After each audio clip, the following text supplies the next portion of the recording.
ಆಷಾಢ ಮಾಸದ ಶುಕ್ಲ ಪಕ್ಷದಲ್ಲಿ ಬರುವ ಏಕಾದಶಿಯನ್ನು ದೇವಶಯನಿ ಏಕಾದಶಿ, ಆಷಾಢ ಏಕಾದಶಿ, ನಮ್ಮ ಮನೆಗಳಲ್ಲಿ ಪ್ರಥಮ ಏಕಾದಶಿ ಅಂತ ಕೂಡ ಕರೀತಾರೆ. ಆಷಾಢ ಮಾಸದ ಶುಕ್ಲ ಪಕ್ಷದ ಏಕಾದಶಿ ದೇವಶಯನಿ ಏಕಾದಶಿ ಆದರೆ ಕೃಷ್ಣ ಪಕ್ಷದಲ್ಲಿನ ಏಕಾದಶಿಯನ್ನು ಕಾಮಿಕಾ ಏಕಾದಶಿ ಅಂತ ಕರೀತಾರೆ.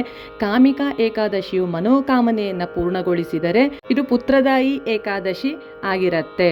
ಶರೀರ ಮಾಧ್ಯಂ ಖಲು ಧರ್ಮ ಸಾಧನಂ ಎಂಬ ಉಕ್ತಿಯಂತೆ ಒಳ್ಳೆಯ ಧಾರ್ಮಿಕ ಕೆಲಸ ಮಾಡೋಕೆ ದೇಹ ಸದೃಢವಾಗಿರಬೇಕು.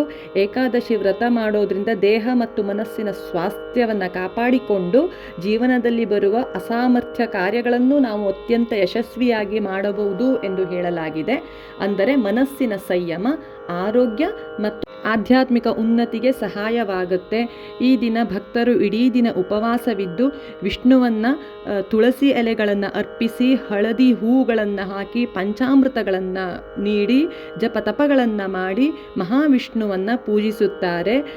ಶ್ರೀ ವಿಷ್ಣುವು ಕ್ಷೀರಸಾಗರದಲ್ಲಿ 4 ತಿಂಗಳ ಕಾಲ ಯೋಗ ನಿದ್ರೆಗೆ ಜಾರುವ ದಿನವೇ ಈ ಏಕಾದಶಿ ಮತ್ತು ಚಾತುರ್ಮಾಸದ ವ್ರತವು ಆರಂಭವಾಗುವ ದಿನವಾಗಿರುತ್ತೆ. ವಿಷ್ಣುವು ಕ್ಷೀರಸಾಗರದಲ್ಲಿ ಆದಿಶೇಷನ ಮೇಲೆ ಈ ದಿನ ಮಲಗಿ ನಿದ್ರಿಸುತ್ತಾರೆ. ಆದ್ದರಿಂದ ಹರಿಶಯನಿ ಏಕಾದಶಿ ಅಂತಲೂ ಕೂಡ ಕರೀತಾರೆ. 4 ತಿಂಗಳ ಬಳಿಕ ಬರುವಂಥ ಪ್ರಬೋಧಿನಿ ಏಕಾದಶಿಯಂದು ತನ್ನ ನಿದ್ರೆಯಿಂದ ಭಗವಂತನು ಎಚ್ಚೆತ್ತುಕೊಳ್ಳುತ್ತಾನೆ ಅಂತ ಪುರಾಣ ಗ್ರಂಥದಲ್ಲಿ ಸೃಷ್ಟಿಕರ್ತರಾದಂಥ ಬ್ರಹ್ಮದೇವರು ನಾರದರಿಗೆ ಹೇಳಿದ್ದಾರಂತೆ. ಶ್ರೀಕೃಷ್ಣ ಕೂಡ ಯುಧಿಷ್ಠಿರನಿಗೆ ಏಕಾದಶಿಯ ಮಹತ್ವವನ್ನು ವಿವರಿಸಿದ ದಿನ ಎಂಬ ಪ್ರತೀತಿಯೂ ಇದೆ.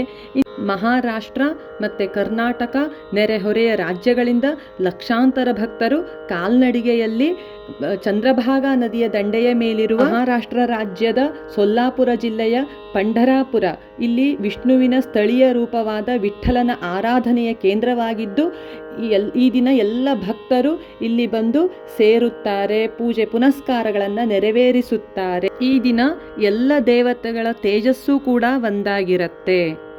ಉಪವಾಸವನ್ನು ಏಕೆ ಮಾಡಬೇಕು ಅಂದರೆ 70%ಗಿಂತ ಜಾಸ್ತಿ ನಮ್ಮ ದೇಹವು ದ್ರವದಿಂದ ಕೂಡಿದೆ. ಚಂದ್ರನ ಗುರುತ್ವಾಕರ್ಷಣೆಯು ಭೂಮಿಯ ಸಮುದ್ರದ ಅಲೆಗಳ ಮೇಲೆ ಪ್ರಭಾವ ಬೀರುವಂತೆ ನಮ್ಮ ದೇಹದ ದ್ರವಗಳ ಮೇಲೂ ಪ್ರಭಾವವನ್ನು ಬೀರುತ್ತೆ.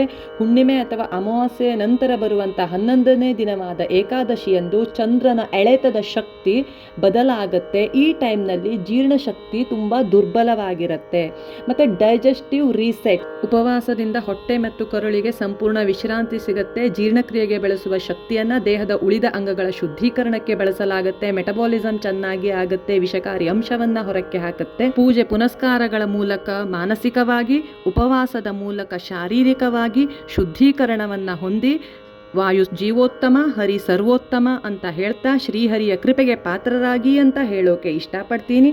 ಇದಕ್ಕೆ ನೀವೇನಂತೀರಾ?